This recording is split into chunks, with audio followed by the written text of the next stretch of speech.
Ogden and Harrisville, that's an area blocked off due to a structure fire.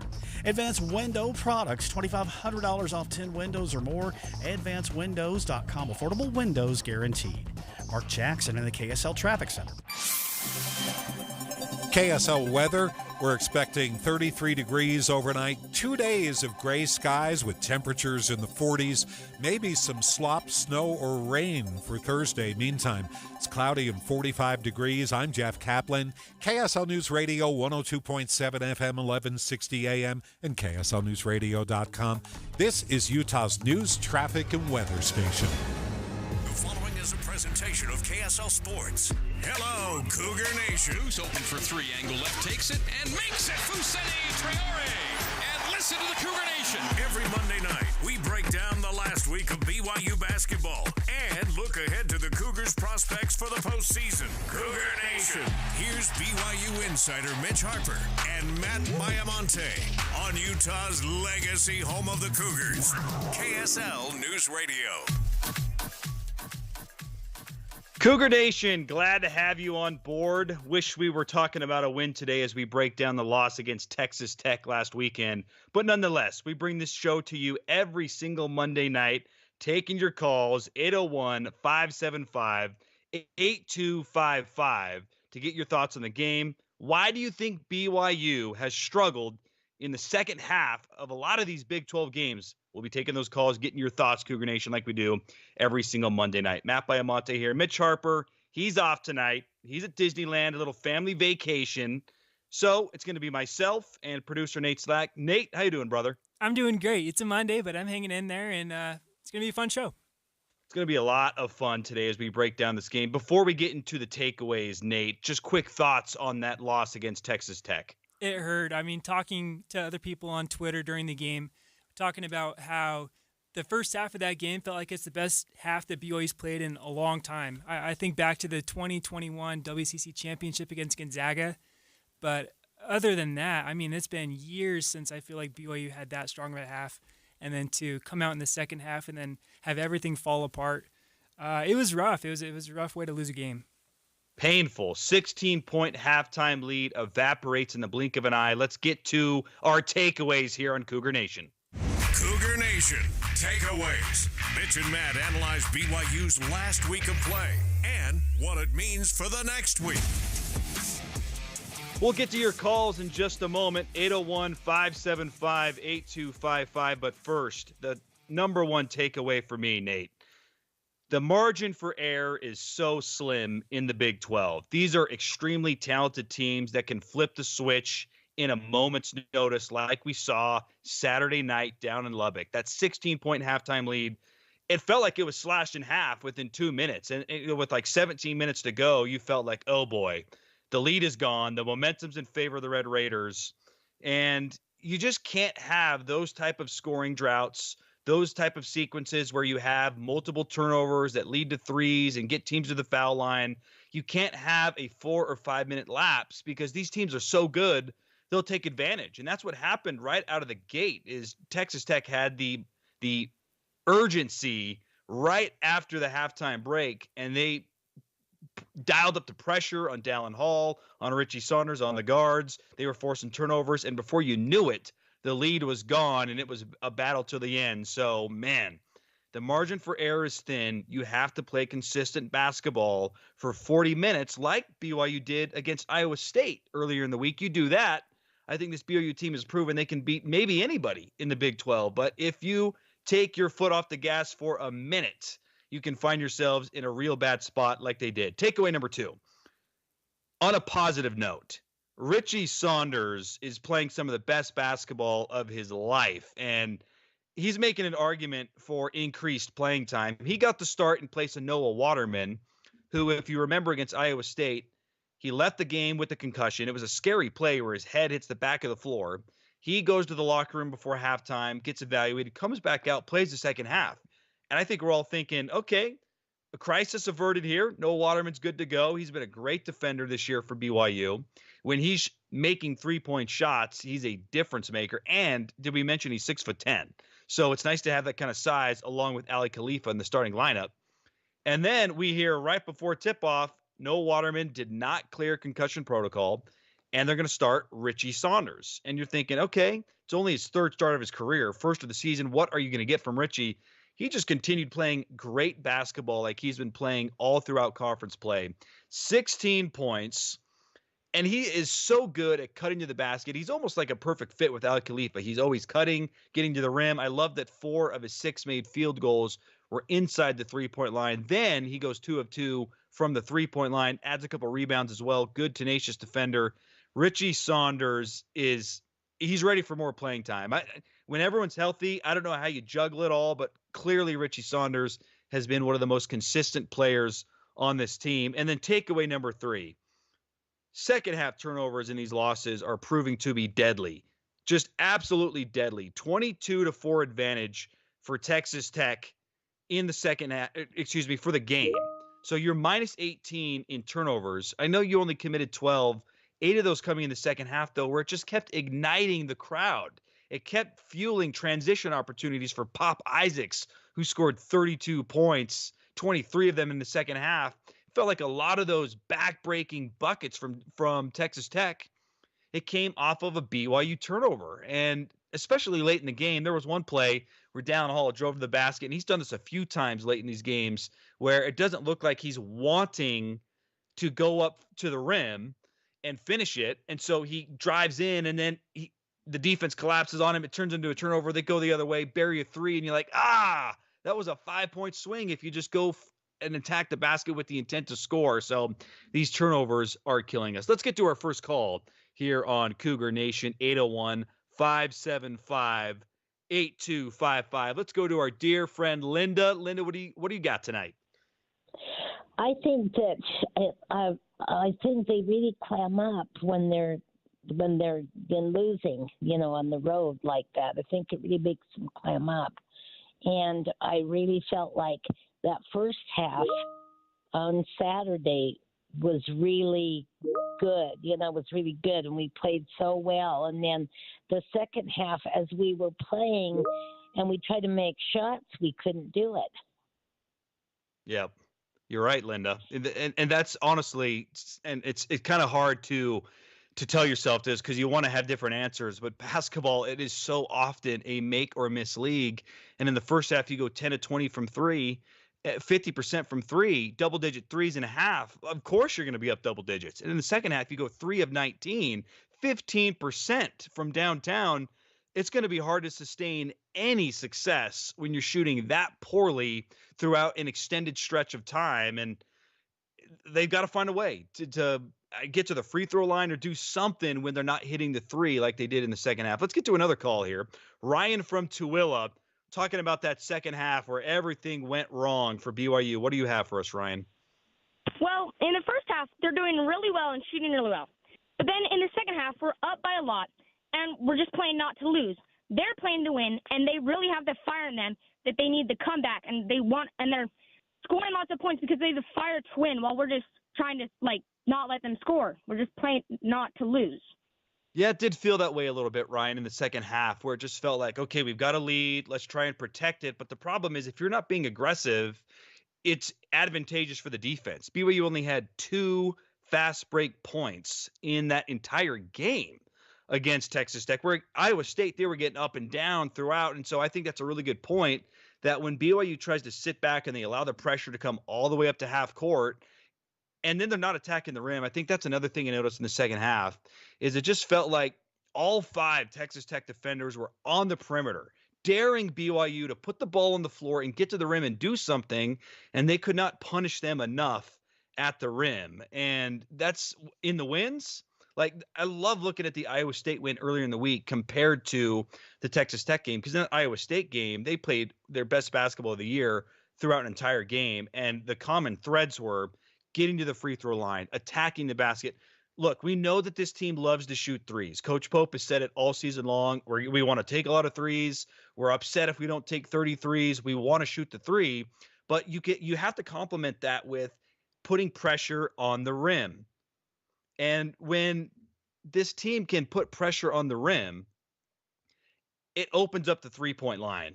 And that's the thing, is they have to continue to put pressure on the 3-point line.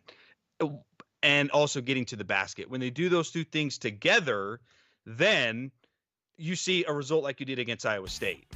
When you don't, when you can't get to the rim, when you can't get to the free throw line, it makes it a lot more difficult to sustain it for 40 minutes because, look, you're going to have moments where you shoot 50% from three and you look great, but can it be sustained? And the answer against Texas Tech was it could not be sustained. We got to take our first break here in Cougar Nation. Love the calls. We'll take some more on the other side. 801-575-8255. Why does BYU struggle in the second half in Big 12 conference play? That's what we want to hear from you. We'll see you on the other side. Stay with us.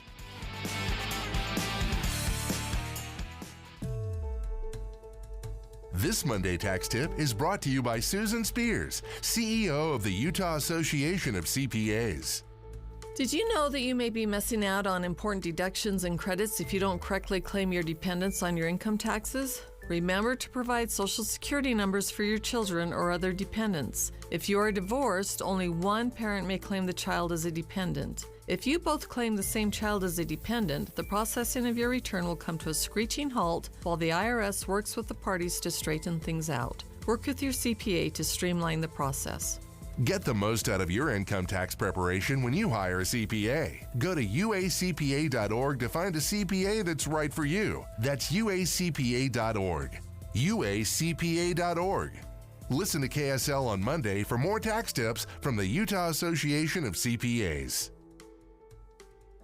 Introducing Yes Heating, Air Conditioning, Plumbing, and Electric. We're bringing all of Utah's favorite HVAC, plumbing, and electrical brands under one roof. Whether it's a small clog or a larger mainline sewer drain issue, the experienced technicians at Yes are ready to solve all of your drain problems. Take advantage of our 83 or It's Free mainline drain clearing special. Feel secure knowing the trusted professionals at Yes guarantee that if we can't clear it, you don't pay for it.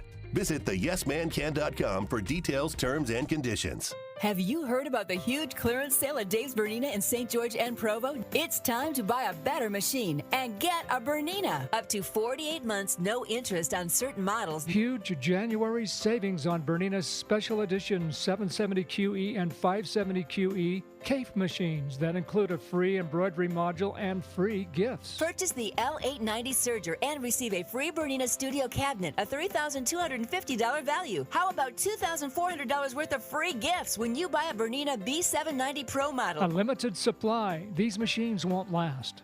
Dave's Bernina has incredible deals on school machine buybacks during the sale. Starting at $499, plus super deals on floor models and trade-ins. From everyday sewing tasks to artistic designs, count on Dave's Bernina. In business since 1960, 691 East St. George Boulevard and 2017 North 550 West in Provo. Healthcare with human kindness is here. It's at Common Spirit Health. Hospitals, clinics, and caregivers all connected to advance healthcare in Colorado, Kansas, and Utah. Together, we have a common purpose, partnering with you in health and healing using powerful medicine, powerful technology, and the greatest power of all, human kindness. You'll know it when you see it, because human kindness is in every care site and in every caregiver. Common Spirit Health. Hello, human kindness. Denise has been playing jazz for 40 years. Last concert, one of the musicians fell sick with RSV. Respiratory syncytial virus, or RSV, is a highly contagious virus that can lead to breathing problems. This time, she's choosing to help protect herself with Pfizer's RSV vaccine, Abrysvo. Abrysvo is a vaccine for the prevention of lower respiratory tract disease caused by respiratory syncytial virus, RSV, in adults 60 years of age and older. Abrysvo is not for everyone and may not protect all who receive the vaccine. Don't get Abrysvo if you've had a severe allergic reaction to its ingredients. People with a weakened immune system may have a decreased response to Abrysvo. The most common side effects are tiredness, headache, pain at the injection site, and muscle pain. Ask your pharmacist or doctor about Pfizer's RSV vaccine, Abrysvo, respiratory syncytial virus vaccine. For full prescribing information, please call 1-844-989-7284 or visit abrysvo.com. Brought to you by Pfizer. BYU fans, join me, Tim Hughes, and Amanda Dixon for stories that affect our jobs, taxes, and families. Utah's Morning News, each morning between 5 and 9 on KSL News Radio. Welcome back into Cougar Nation. We're breaking down BYU's loss against Texas Tech on Saturday night, and we're taking your calls. And then a little later in the program, we'll look ahead to a huge opportunity and test for the Cougars tomorrow night against number 4 Houston, one of the country's best teams. Remember, this team was the top overall seed in the NCAA tournament last season. They are dang good. We'll preview that matchup a little later on, but we want to hear from you. That's why we do the show every single Monday night, 6 to 7 p.m. We want to take your calls, Cougar Nation, 801-575-8255. And specifically, why do you think this team has struggled in the second half of Big 12 games? Because it seems like a recurring theme. We saw it in the first Big 12 game against Cincinnati, where they went cold and lost the opener. Then they go down to Baylor, and they played well again in this brand new arena down in Waco. In the second half, it slipped away. Then they go to UCF. Looks like they're going to have a nice, comfortable win, and it nearly slips out of their fingers. They hang on and get a big win down in Orlando. They come back earlier in the week. They beat Iowa State, and you think, man, maybe they figured something out here, and it completely carried over into the first half against Texas Tech, where they were playing some of the best basketball we've seen in years. As Nate Slack said earlier in the program, and in the second half, the wheels fell off. It felt like they couldn't get a good look. The good looks they had, they were missing. And I think one thing that was a little concerning too in this Texas Tech game, and this is why I think at times this team is susceptible to struggles, is I don't know if this team has an alpha dog, somebody in a pressure situation who you can just say, clear out, give this guy a bucket. He's going to give us a good look. And you would love for that to be Dallin Hall. You would love for that to be Jackson Robinson. And at moments they can do that. I just don't know if they've done it consistently enough to where you feel like, okay, we know we can count on these guys in the difficult situations. You look at the numbers for Jackson Robinson. He's been in a bit of a slump recently. 3 of 12. He got the start. Remember, he started for Trevin Knell, who got hurt against UCF. Trevin Knell did play. That was an encouraging sign. He came off the bench, and in the first half, he had a couple threes. You're like, okay, baby, let's go. Trevin Knell, he's ripping it. He didn't take any field goals in the second half. That was a little concerning because he's one of the best shot makers on the team. But Jackson Robinson gets the start in his place. 3 of 12. 2 of 10 from 3. He was moving the ball around fairly well. He had 4 assists, but 3 of 12, 25% from Jackson Robinson, who he's risen up the NBA draft boards. Some people are predicting he might be a late round, first round pick in this upcoming draft. If has that type of potential, you'd love to be able to give him the ball late in games or in these pressure situations where you feel like, man, we need to have a bucket. And then some of the other more experienced players, not a great night for Spencer Johnson. 4 points, 2 of 9, 0 of 5 from 3. Really unfortunate at the end of that game where he had a transition 3. He pulled up. It could have went either way. It ended up only being a 2. That would have cut the lead to 3 with about a minute to go. It doesn't go their way. But Spencer Johnson, 4 points. Jackson Robinson, 8 points. That's tough for 2 of your starting guard forwards and really good two-way players. They've got to come correct when the pressure's dialed up. In the second half, too, 2 points between the two. 0 of 6 for Jackson Robinson, 1 of 5 for Spencer Johnson.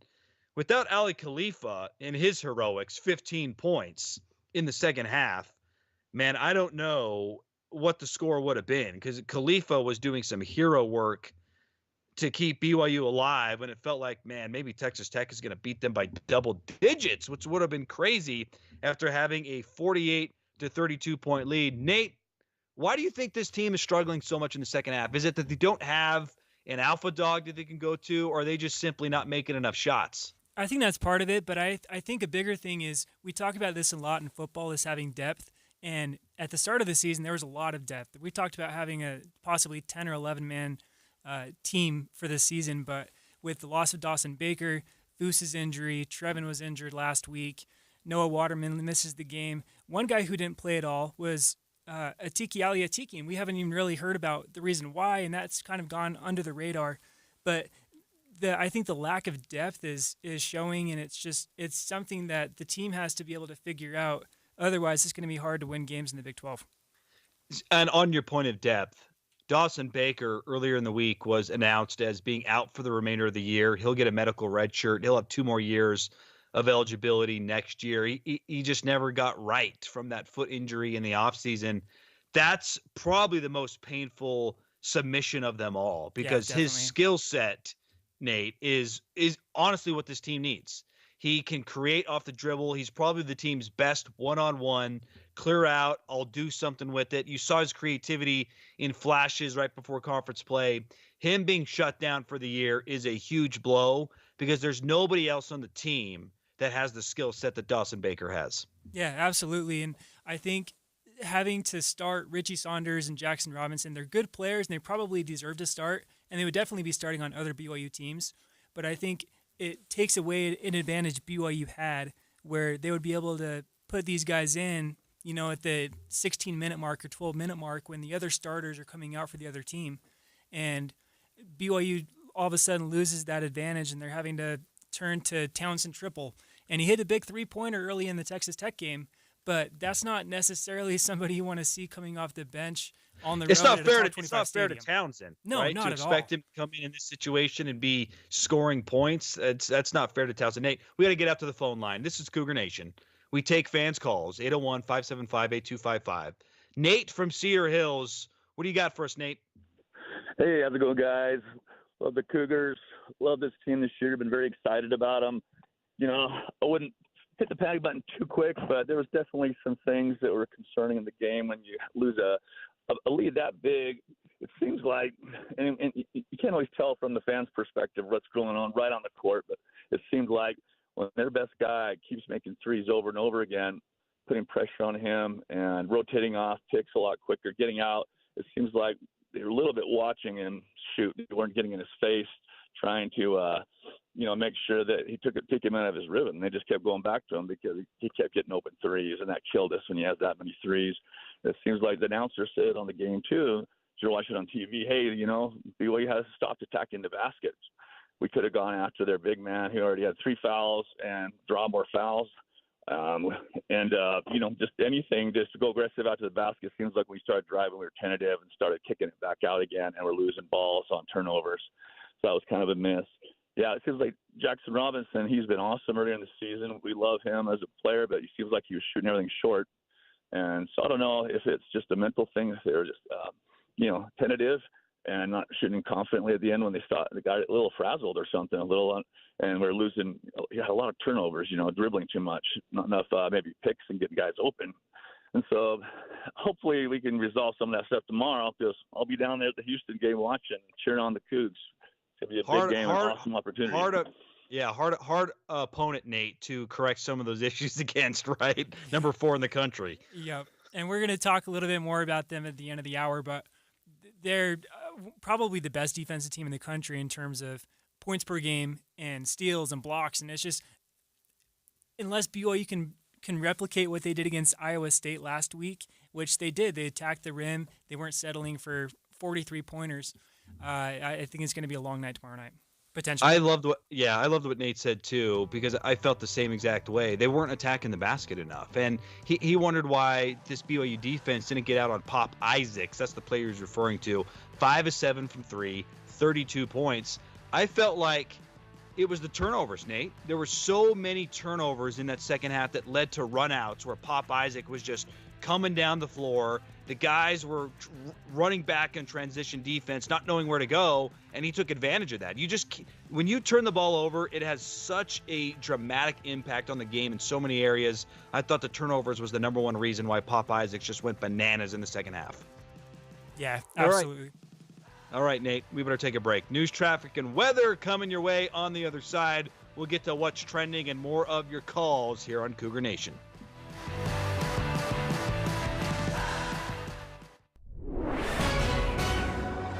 6:30 at KSL News Radio. I'm Jeff Kaplan. KSL's top local story this hour. A state Senate committee has approved a bill that will determine who can use men's or women's public bathrooms. KSL News Radio's Amy Kobabe reports. This bill would require everyone to use the bathroom with the gender that matches their birth certificate in publicly funded buildings, including schools. About 8 people spoke in support. This bill tries to set a standard that women of the state can perhaps learn to trust. I believe that if you want to fully enjoy the rights and privileges of being a woman, that there should be a history of sincere, demonstrable commitment to that end. And a long line of about 36 people spoke in opposition. This bill was drafted on hearsay to solve issues that I remain unconvinced are actually issues, and unfortunately doesn't make anyone safer, but instead makes it more dangerous to be a gender nonconforming person in public. Representative Birkeland told me after the meeting that if people would just wait a few years for more single-use bathrooms to be built, something the bill also mentions, these concerns would go away. Reporting at the Capitol, Amy Kobabe, KSL News Radio. Our top national story this hour from ABC News. The State Department is imposing a 5th round of sanctions against Hamas. National Security Council spokesman John Kirby says other nations have joined in with these sanctions. Alongside the United States, Australia and the United Kingdom are also placing sanctions on key Hamas officials and facilitators. The U.S. is also sanctioning an Iraqi airline, Fly Baghdad, for allegedly supporting militia groups in Iraq. Coming up, warmer temperatures, but not yet wet. Stay here. KSL weather is next. KSL News Time, 6:32.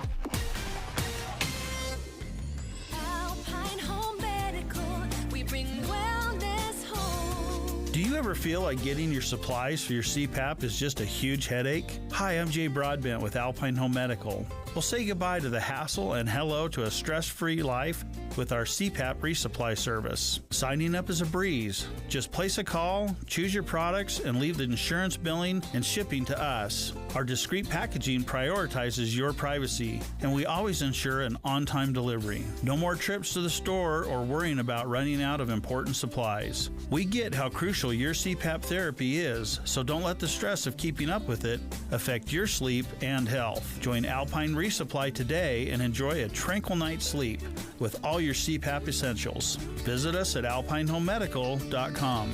Alpine Home Medical, we bring wellness home. That's alpinehomemedical.com.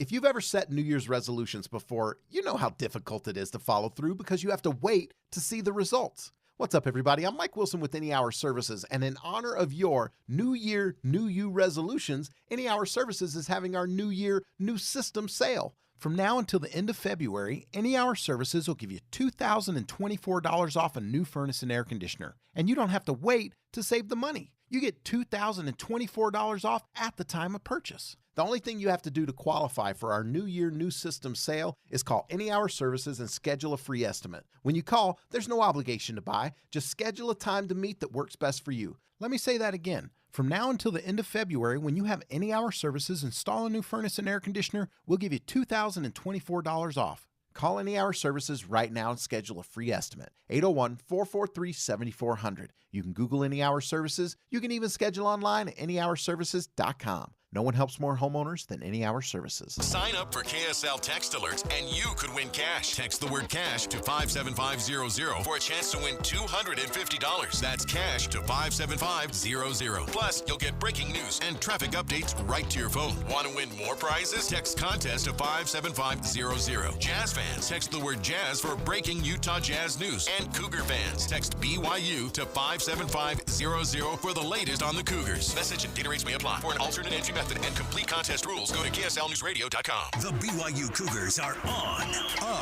roll. And Spencer finds him for the hammer. Tuesday at 6, it's BYU Houston.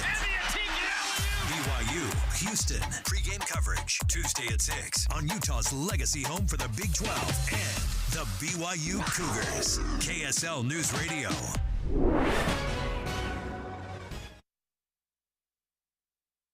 Traffic and weather together, brought to you by the Sinclair Dyno app.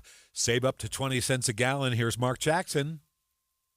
Does look like we are improving, especially heading into Lehigh on southbound I-15 in Utah County. Momentary trouble caused some backups post-rush hour approaching SR-92, but that has just cleared in the last few minutes, as have the delays. We have delays as well heading between Ogden and Harrisville tonight via US 89 at Wall Street. It is still blocked off due to a nearby structure fire that has been working, and that's caused crews to block off the intersection. Cypress checking account members enjoy discounted rates on auto and RV loans, free access to their credit scores and reports, the suite of other products and perks. Learn more at cypresscu.com. Cypress Credit Union. Your future is our future. Mark Jackson in the KSL traffic center. KSL weather, 33 degrees, the overnight low. Tomorrow and the day after, clouds with highs in the 40s. Right now, it's cloudy and 45 degrees.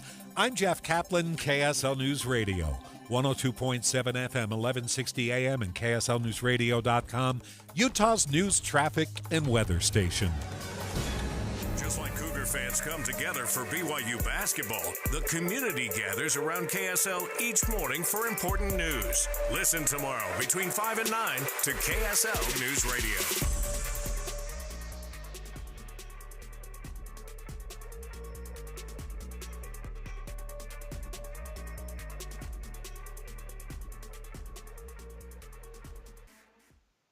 Every 2 minutes, an American is sexually assaulted. The majority of victims know their attacker. It could be your friend, your neighbor, or someone you met at a party. If you said no, it's rape, and it's a crime. This is Christina Ricci with RAIN. Call the National Sexual Assault Hotline today at 1-800-656-HOPE or visit RAIN.org. That's RAINN.org. Brought to you by RAIN and this station. Sure, humans can be a little weird at times, but take it from me, I'm a dog. And a person is about the best thing that can happen to a shelter pet. So if you want to learn how you can be that person, get down to your local pet shelter or visit theshelterpetproject.org. Brought to you by the Ad Council. Over the years, you've brought opioids into your home. They helped when you were in pain, and you held on to them just in case. But holding on to opioids puts your family at risk. Learn more at www.fda.gov/drug disposal. Just like Cougar fans come together for BYU basketball, the community gathers around KSL each morning for important news. Listen tomorrow between 5 and 9 to KSL News Radio. Welcome back into Cougar Nation. Recapping the Texas Tech game from Saturday and looking ahead to the Houston game tomorrow night. Looking forward to that one. That should be a really fun environment. I think there's still some tickets left. So are there really? There are. I think there's a couple hundred tickets. Dang, you got to get those. It's not often a number 4 team comes into the country. So look, it's not often that BYU plays this many ranked teams in a row. Mitch Harper, who is not here today, he's in California with his family, little vacation for the BYU insider Mitch. Look, he tweeted out, it's been like 40 years since BYU played 3 consecutive ranked teams. So this Big 12, man, it's something else, isn't it, Nate? Oh, it is, for sure. All right, let's get to what's trending. Cougar Nation trending. What's trending up and what's trending down this season? All right, I'll start things off. We do this every single week where we give you something that's trending up and trending down. For me, I'll start things off with trending up. Richie Saunders, I talked about him earlier in the program, but man, he's playing some dang good basketball. Second on the team in scoring against Texas Tech. He's shooting over 40% from 3 in his last 3 games, and this is someone who is known as a great defender, maybe not the best shooter. Well, he's shooting the ball really well. He might be the team's best cutter to the basket, which works perfectly with Ali Khalifa. I think Richie Saunders is making a big case to get more playing time. Yeah, I was up and down between Ali Khalifa and Richie Saunders. I ended up going with Ali Khalifa. It's kind of the easy answer just because what he did on Saturday. We always talk about his passing abilities, but I think his passing abilities has opened up more in his game. We haven't seen him score like he did on Saturday, and the fact that he scored 15 points to the 30 that BYU had in the second half, I don't think that's necessarily a recipe for success. But if other players can start hitting their shots in addition to Khalifa scoring at the basket, I think that can be a big thing for BYU basketball. Trending down, you touched on it, but I think it's worth a larger discussion. Atiki Aliatiki, why did he not play? And he hardly played against Iowa State. He's played 3 minutes in the last 2 games. Now, the Texas Tech game could have very well been, hey, like, there's not really a place for him. Because when Noah Waterman went out, I did think it was somewhat telling that they went to Townsend triple for a little bit because triple can stretch the floor. That's not something Atiki Aliatiki can do. He can't step out and hit threes. And so maybe you're thinking, hey, if we're going to play Foose as the down low guy, we can't play 2 of them. We still have to stretch the floor. So I kind of get it from that perspective. But what doesn't make a whole lot of sense to me about Atiki Aliatiki not playing is I felt like he was ascending at the end of the non-conference play. He had 17 against Wyoming before the calendar year turned to 2024. It felt like this dude is a reliable rotation player, and now he has fallen out. It's a little confusing, and I wonder against Houston, a team that is going to slow the pace. Look, UCF only scored 42 points over the weekend against Houston in a loss. It's not going to be run and gun. I wonder if we'll see more Atiki Aliatiki in that type of game. But if he doesn't play against Houston tomorrow, then we got to ask as media members, what happened to Atiki? Because I felt like he had played his way into the rotation, Nate. Yeah, who I have trending down is Jackson Robinson, and that hurts to say because just a month ago we talked about him being a possible first-round NBA draft pick, and since he suffered that ankle sprain, he just hasn't been the same player.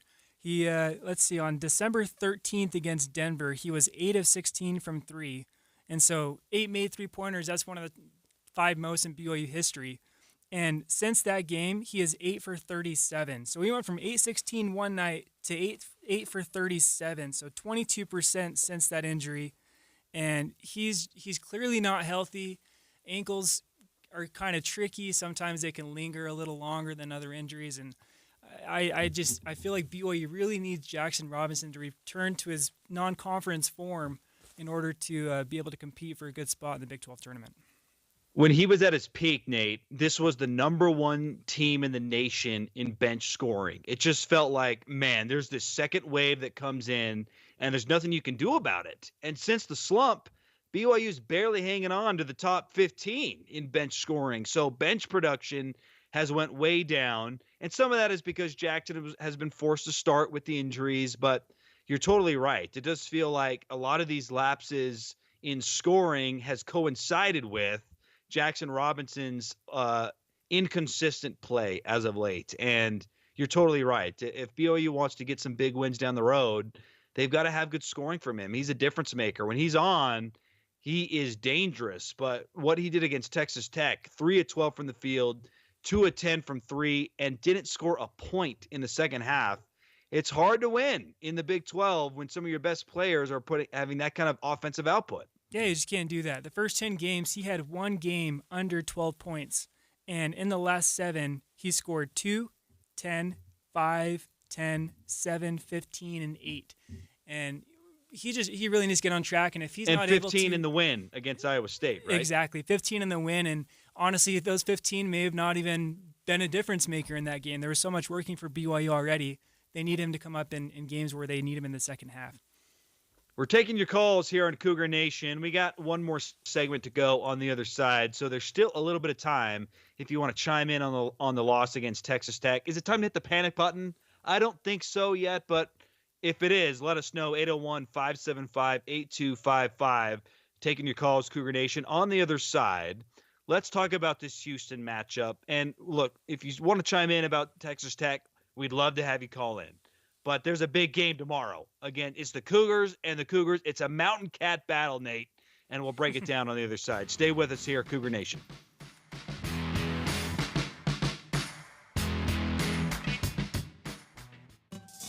IVC, Interventional Vascular and Vein Center, is having a New Year, New Leg special event on Saturday, January 27th. This will be a free screening for varicose veins at their office in Provo. Don't let leg pain slow you down in 2024. Why wait? Now is the time to kick off the new year with new legs. Come and learn why starting at the beginning of the year is ideal to get you ready for spring. IVC has been in business for over 20 years and has been voted the best vein center of Utah Valley for 10 years running. IVC's doctors, advanced practice providers, and sonographers will be on hand to answer your questions. So come see them Saturday, January 27th for a free varicose vein screening. Space is limited, so please RSVP right now. Visit ivein.com. That's the letter I, VEIN.com to schedule your new year, new legs free screening at IVC. Because life starts when the pain stops. Derek Overstreet, founder of the New Millennium Group. We're a financial planning firm. Listen, we're fiduciaries. We have advisors standing by right now to take your call. That's 888-999-6370. 888-999-6370. The reason you're going to want to call is we're going to help you retire 3 to 5 years before you thought possible. Now, imagine how that would be if you could actually retire 3 to 5 years sooner than your plan was. The way we do this is by putting together a step-by-step plan, taking into consideration any rental properties that you have, any pension income that you have, your Social Security. Listen, we put that all together for you in writing. It will allow us to build your income based on inflation. You know, inflation has been rapidly rising. You and I both need a plan that whatever we start out our income at, in 5 or 10 years, we're going to need 40% more income. So if you're one of those people listening and you'd like a plan in writing, give us a call at 888-999-6370. That's 888-999-6370, or go to utahsfinancialplanner.com. We're for Washington. We love Febrez's new scent. Refresh and energize. So much we made a song about it. I can't escape this feeling inside. Refresh and energize. It's a mood, it's a vibe. Breathing for the first time. So free, so alive. Breathe happy for breeze. Smells like paradise. Breathe happy for breeze. La la la la la. The venue's set. Families coming in from all over. It's our quinceañera. With all the excitement, it may be easy to overlook COVID-19. It's still a risk, and that's why it's muy importante to get this season's COVID-19 shot ahead of time. It helps protect against COVID-19, which can cause severe illness and hospitalization. So let's set the date, vaccinate, and celebrate. Learn about a vaccine option and book this season's updated COVID-19 shot today at schedulecovidvax.com. Sponsored by Pfizer. A legacy of news and information going back generations. I'll have the radio on. I learned that from my mom. She's listened to KSL her whole life, and I grew up listening to KSL radio too. I really enjoy listening in the morning. We have you covered at KSL News Radio. Do you worry about how much someone drinks? Do you feel angry or depressed most of the time? Do you feel neglected or unloved? Do you feel that if the drinker loved you, she or he would stop drinking? If you answered yes to any of these questions, you are not alone. Not everyone trapped by alcohol is an alcoholic. Families and friends are suffering too. Al-Anon and Alateen can help. Call 1-866-200-0223 or visit alanon.org/help. Make sure you have the KSL News Radio app to stream BYU games wherever you go. You can also get breaking news alerts and podcast your favorite KSL show, all on one app for KSL News Radio. Cougar Nation, one more segment to go, breaking down the loss against Texas Tech and looking ahead to Houston. Matt Baiamonte alongside Nate Slack. No Mitch Harper. He's on vacation. Hope he's having a great time down in Southern California, eating lots of churros, enjoying Disneyland as we all do. And we'll look forward to having him back. But what's your go-to snack? What's your go-to snack at Disneyland? Oh, it's the churro, and then specifically, Nate, I like a cold Diet Coke at the Pizza Planet, only at the Pizza Planet. I want to put in the right amount of ice, and I want to take a few sips and top it off. So that's one of the few places at Disneyland where you get to fill your own drink. So a cold Diet Coke from Pizza Planet, a crispy churro. I'm loving life. What about you? I'm double fisting churros. I'm just going to town on churros.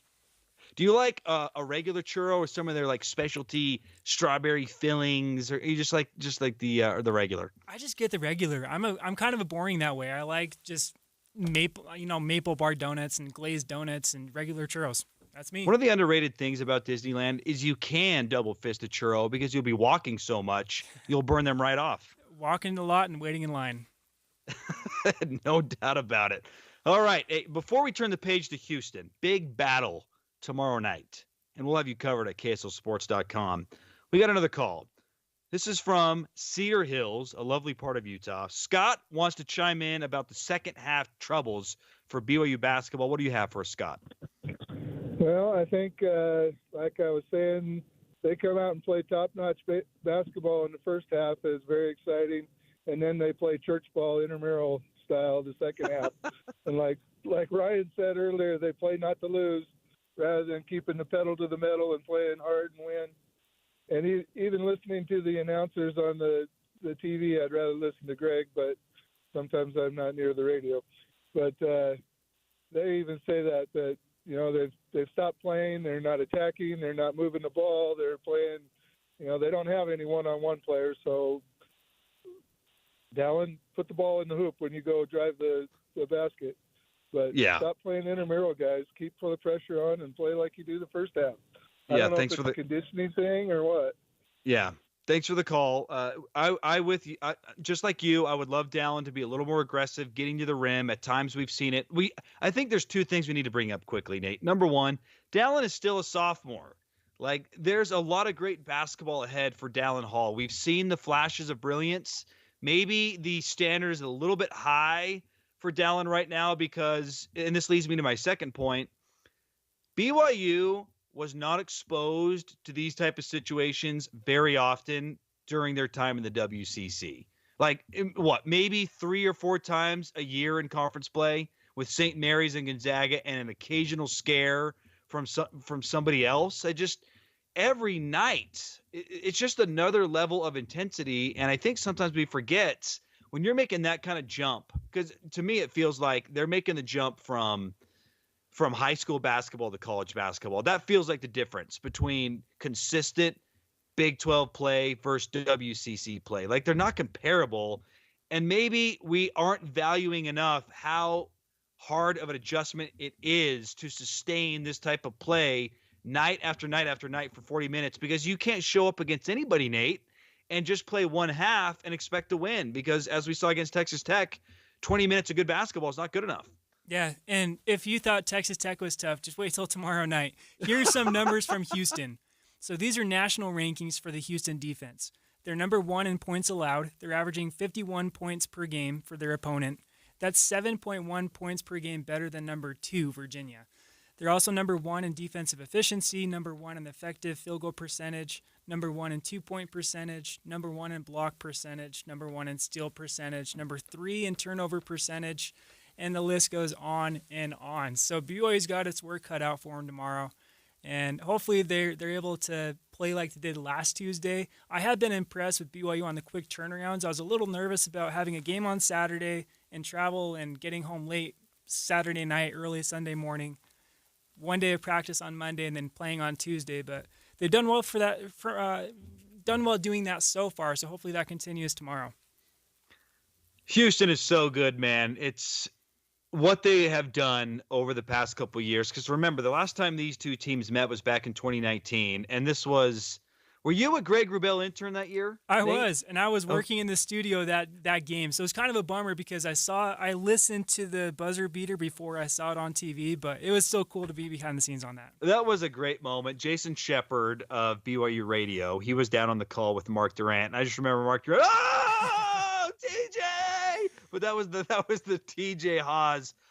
I don't know how that shot went in. It was like dead sprint to the corner, fade away, gets the bucket. The reason I bring that game up, though, is Houston at that time was not the Houston we know today. Coach Kelvin Sampson has cranked it up since the last meeting to where, as you mentioned, with all those statistics, this is one of the most daunting defensive teams in all of college basketball. They've been that way for 2 years now. They're an experienced group. They're coming off their first Big 12 Conference Player of the Week award. It was their point guard, Jamal Sheed.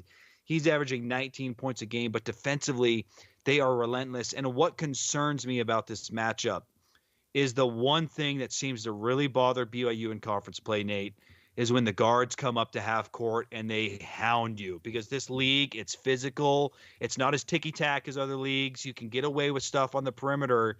And teams like Texas Tech, Baylor, UCF even had tremendous success harassing BYU's guards far away from the basket. And that's exactly what Houston is going to do.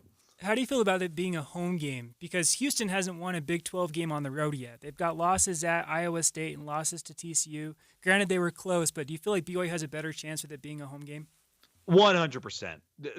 I don't see how BYU wins this game on the road. At home, this is where Cougar Nation can make an impact, because look, at the end of the day, we say this all the time, Nate, these are still college kids. They're kids. These are professionals. They're juggling class and social life and basketball. There's a lot on their plate. And I feel like the home road, it swings more in college basketball than it does at the NBA level. And there's an opportunity if BYU gets on an 8-0 run, the crowd's on their feet, they're going crazy, they get a stop. Like, they can really put pressure on Houston. I'm talking about BYU fans, by bringing a Gonzaga-like atmosphere to the Marriott Center, because there's not a lot of places that teams can play that is like the Marriott Center. There's some hard places to play, don't get me wrong, but how many places can pack in close to 20,000 fans and the place is going crazy and you got The Rock? Like, I want this to be a sellout, because I think BYU fans can greatly influence this game and make it difficult on Houston. Whereas if this was down in Texas, I just feel like, man, Houston would suffocate you. They'd take control of the game. The crowd would be in their favor. I wouldn't see any chance for a win in Texas. But at home, if BYU can capitalize on those short spurts where the fans are engaged, hit a couple threes, I think they can be beat. Like you said, Houston has been beaten in conference play. They're number 4. Statistically, they're great, but they're not. Just like every team in college basketball this year, Nate, I'm ranting a little bit here, so I'll give you the floor in just a moment. But I don't feel like there's anyone in the Big 12 that is dominant. There's no great teams that we're going to look back on in the Big 12 and say, that was Christian Laettner and the Duke Blue Devils. There's nobody like that. Anyone can be beat. Kansas just got beat by West Virginia, for heaven's sake, who we thought was a bottom feeder in the conference. So anyone can be beat, especially when teams are on the road in the Marriott Center, and it's up to Cougar fans to get there early, to be loud, and to create a great atmosphere of the Marriott Center. My last 2 cents is this is a huge opportunity for BYU for this season as well, because it's the only chance they're going to have to play Houston this entire year. They don't have to make a return trip to Houston, and they don't have to make a return trip for Texas either. So these games this week, BYU has a chance to steal a couple games. They had a game stolen from them against Cincinnati, but they have a couple good chances to get back on track at home and get back in the win column in the Big 12 standings. It's such a good point, too, because not making that return trip, that's advantageous. And I also feel like, tell me if you feel the same way, this is the type of win that, and it's a big if, I'm not saying that it's going to happen by any stretch of the imagination, but this is if they were to get the win, I guess that's where I'm trying to get to. If they get the win, Nate, this feels like it's almost good enough to get you in the tournament. It's gonna hold that much weight. Yep. Beating Houston. Oh, now you still got to win a few more games, but if you go 7-11 in conference play, but you got to win against Houston, you're getting in the tournament. Like it's a massive opportunity for this BYU basketball team. What's your prediction? Do you like the Cougs, the blue Cougs, or the red Cougs tomorrow, Nate? You know, after all this stuff I've said, I'm still riding with Don't the blue. do it, Nate! I'm doing it. I'm doing it. The Blue Cougs. And it's because of Marriott Center magic. I think the place is going to be sold out. There's still plenty of time to buy tickets. And I think BYU can get it done. They're going to have a healthy team. So Atiki's going to have to play. Waterman's going to have to play. Nell's going to have to be able to put more shots up. But assuming everybody's healthy and able to go tomorrow, I'm going to take the Cougs. I'm going to take them by 2. We'll go. It's not going to be a high-scoring game. We'll go 64-62 BYU. I can't get there. I have to go with the Red Cougs just because there's been too much up and down play. But if there was ever a time for BYU fans to make a difference, and I'm talking 2019, Gonzaga at home, you got Yoli, you got Toulson, you got TJ. That place was electric. One of the best environments I've ever been in any sporting event in my life. Yep. That had a huge impact on the game. If BYU fans can do that, and look, I know it's a Tuesday night. You can't be showing up late. Like, get off of work early, get the kids home early, get down to the Marriott Center and make a difference, because this is the type of game that could swing a season. I think that's great stuff, Nate. Nate, it's been a pleasure having you on Cougar Nation with us. Our producer, Nate Slack, doing a great job holding down for Mitch Harper. So for Nate Slack, I'm Matt Baiamonte. Cougar Nation, every Monday night, 6 to 7. We'll see you next week.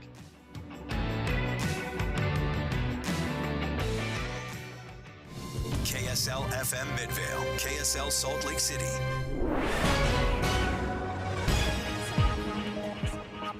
I'm Claire Scott. The KSL's top local story this hour. Crews are still on the scene of a fire in Harrisville near Wall Avenue at North Street. UDOT says the left lane is closed and should be cleared by 7:30 tonight. Utah's governor is one of 16 Republican governors asking the Biden administration to roll back its goals for the electric vehicle market. KSL News Radio's Becky Bruce reports. In a new letter, Republican governors, including Utah Governor Spencer Cox, call the EPA's goal to significantly increase electric vehicle sales by the year 2032 an overreaching mandate, one that's unrealistic. They write, while we are not opposed to the electric vehicle marketplace, we do have concerns with federal government mandates that penalize retailers and do not reflect the will of the consumer. The EPA says its proposal would cut billions of tons of carbon dioxide emissions in the next few years. Our top national story this hour from ABC News, the first New Hampshire